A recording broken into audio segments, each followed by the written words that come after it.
सुमित महल जी की एक चैट जो है वायरल हो रही है और उस चैट को देख के सच में सोचने पे मैं मजबूर हो गई हूँ। क्या इस इंसान के साथ भी मनीषा के जैसा धोखा हुआ है? आप सबके साथ वो चैट मैं पढ़ना चाहूंगी और उसके बाद ही आप लोग तय कीजिएगा कि क्या सुमित महल अपनी जगह ठीक हैं। सुमित महल जी को किसी ने पर्सनली मैसेज किया था और उनने जो है जाके उनसे वो सब चीजें पूछी जो सबके दिमाग में चल रही है। तो वहां पे उन्होंने कुछ सवाल किए जहां पे सामने आपके सामने लिखा आ रहा है, सुमित महल जी ने लिखा, ये मामला सच और झूठ का नहीं है, गलती शायद दोनों की है, तो ऐसे में कुछ भी कहना ठीक नहीं है।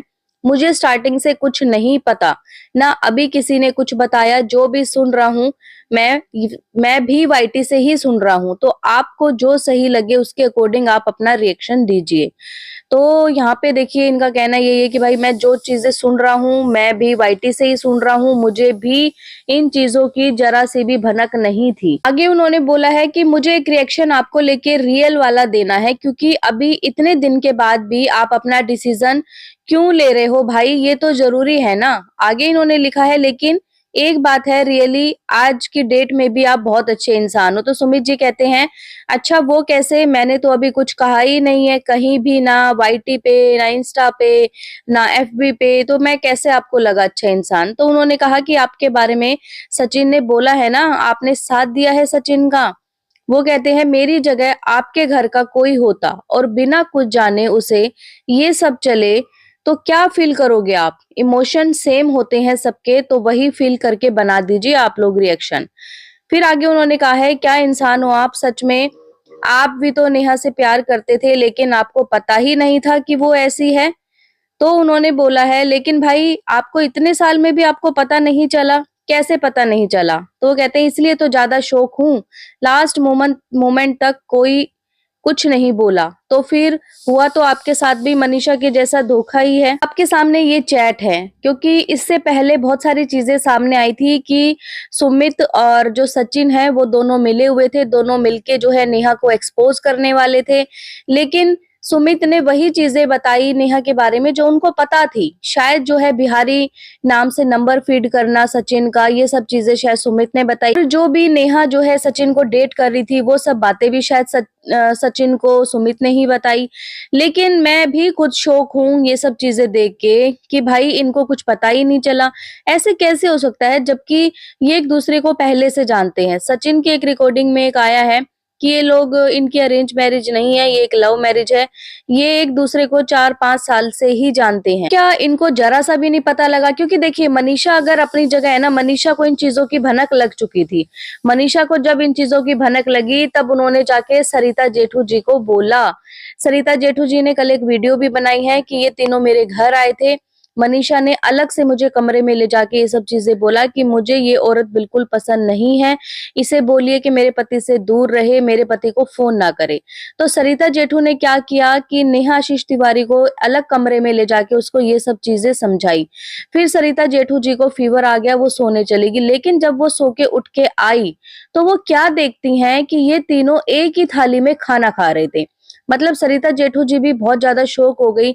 एक वो पत्नी जो कि इतना ज्यादा परेशान है एक औरत से, जिसके चलते उसका घर नहीं बस पा रहा, वो उसी के साथ खाना खा रही है। और एक वो औरत जिसको समझाया भी गया है कि भाई इन लोगों से दूर रहो, उनको ये चीजें नहीं पसंद आ रही, वो भी उसी थाली में खाना खा रही है। ये सब चीजें जो है क्रिएटर्स को तो बहुत पहले ही पता थी। अब सुमित जी जो है इन बातों से पल्ला झाड़ रहे हैं कि मुझे नहीं पता था, लास्ट मोमेंट में मुझे पता लगा है। और पूरी फैमिली जो है इनके सदमे में है।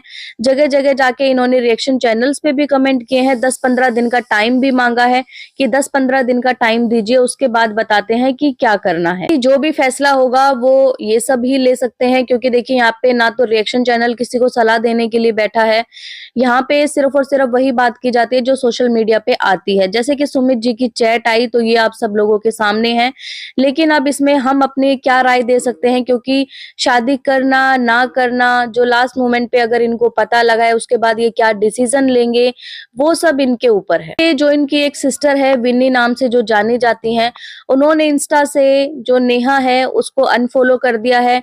प्लस जो इनकी सगाई की जितनी भी रील थी, जो भी फोटोज थी, सारी वो फोटो भी डिलीट कर दी हैं।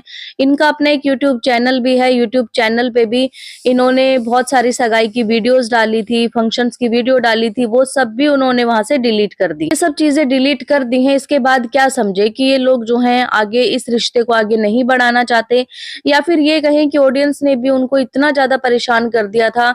अगर आप उनका इंस्टा अकाउंट देखेंगे ना, वहां जाकर भी बहुत सारे लोग कमेंट कर रहे हैं कि जाकर अपनी भाभी की करतूतें देखो, तुमने जो है अच्छा किया, जो है डिलीट कर दिया, अपने भाई को बचा लो, उस औरत से शादी मत करना। इन सच कहूं तो जो भी हुआ है वो बहुत गलत हुआ है, और जो रिश्ता एक खत्म हुआ है ना यहाँ पे भाई बहन का नाम का, मुझे नहीं लगता आने वाले टाइम में कोई भी किसी के ऊपर ट्रस्ट भी करेगा, क्योंकि मनीषा ने भी बोला कि मुझे भी अब विश्वास नहीं है भाई बहन के नाम से। कल को कोई और भी क्रिएटर जो है ना एक दूसरे को भाई बहन बोलने से पहले 10 बार सोचेगा। ये सुमित महल की जो फैमिली है कितनी अच्छी फैमिली है, ना तो कोई एटीट्यूड ना ही ईगो उन लोगों के अंदर, क्योंकि हमने ये सिर्फ और सिर्फ अभी सगाई में ही देखा। वैसे पर्सनली उनको जो है शायद कोई रिएक्शन चैनल नहीं जानता होगा, क्योंकि जितना हमने देखा है उससे यही लगा कि काफी डाउन टू अर्थ हैं। और जहां तक बात करें पैसे की, तो पहले जब बात आ रही थी कि सुमित जी जो हैं फेम के लिए इनसे शादी करना चाहते हैं, जैसे ही उनकी फेम मिली, उनके नाम के साथ उनका नाम जुड़ा, उनका एक इंस्टा अकाउंट आप देख सकते हैं कहां से कहां पहुंच गया। लेकिन ऐसे नेम या फेम की मतलब कौन ही लेगा, किसको जरूरत होगी कि जहां पे इतनी सारी बदनामी भी साथ मिले।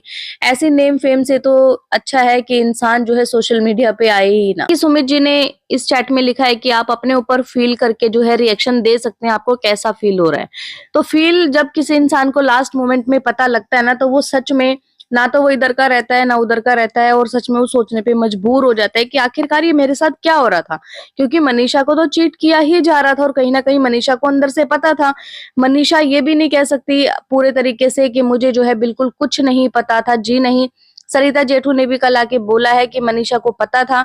ये जो है आज से 6-8 महीने पहले की बात है, तब मनीषा ने जाके जो है सरिता जेठू को बोला था। सुमित जी कह रहे हैं कि मुझे लास्ट मोमेंट पे बिल्कुल ये सब चीजें पता लगी हैं। तो अब इसमें क्या ही कह सकते हैं भाई, क्या आप लोग डिसीजन लेंगे क्या नहीं लेंगे, ये तो आने वाले टाइम में खैर हमें भी तभी पता लगेगा। दीदी ने जो भी चीजें की बहुत गलत की, दोनों को साथ साथ डेट करती रही, जिसके चलते शायद सचिन को ये सब चीजें पता लग गई थी कि उनके साथ जो है धोखा हो रहा है। मेरे साथ तो हो ही रहा है इतने टाइम से, 1.5 से 2 साल से, लेकिन दूसरे इंसान को भी चीट किया जा रहा है, उसको कुछ नहीं बताया जा रहा। और कहीं ना कहीं दोनों से बात करना, जैसे कि उनकी चैट सामने आई थी कि तुम्हारा फोन बिजी जा रहा है, किससे बात कर रही हो, क्या कर रही हो, क्या नहीं कर रही।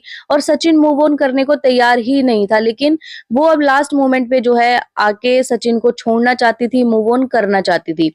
लेकिन सचिन को जब पता लगा कि भाई दोनों के साथ धोखा हो रहा है, इधर से मुझसे रिंग मांगी जा रही है कि मैं तुम्हारे नाम की ही रिंग डालूंगी, उधर से सुमित जी को भी साथ साथ फंसाया जा रहा है, उनको बोला जा रहा है उनके नाम की, उनके साथ सॉरी डीपी लगाई जा रही है, बोला जा रहा है कि अब डीपी नहीं हटाना, ऐसा नहीं करना। तभी शायद जो है सचिन को बहुत ज्यादा गुस्सा आया, और उसने जो भी ये इनके काले चिट्ठे थे सारे जो है सोशल मीडिया पे खोल डाले। गाइस आपको क्या लगता है ये चैट देख के कि सुमित महल जी क्या डिसीजन लेंगे आने वाले टाइम में, और क्या उनको सच में बिल्कुल लास्ट मोमेंट पे ही पता लगा? अगर वो इतने टाइम से डेट कर रहे थे तो क्या उनको जरा सा भी नहीं पता लगा, जरा सी भनक तक नहीं लगी कि आखिरकार इस इंसान की लाइफ में क्या हो रहा है, या सोशल मीडिया पे जो भी चीजें आ रही हैं क्या उसमें कुछ भी सच्चाई है, या फिर वो अफवाहें उड़ रही थी उस टाइम पे। लेकिन अगर आज की डेट की बात करें तो आज जो भी अफवाहें जब 6 महीने से उड़ रही थी वो सब चीजें सच हुई। जैसा भी आप लोगों की राय हो कमेंट के जरिए जरूर बताएं, और अगर आपको ये वीडियो पसंद आए तो प्लीज चैनल को लाइक करें, सब्सक्राइब करें, शेयर करें एंड बेल आइकन को प्रेस करना बिल्कुल ना भूलें। सो बाय, मैं मिलती हूँ आपसे एक न्यू वीडियो में, तब तक के लिए बाय।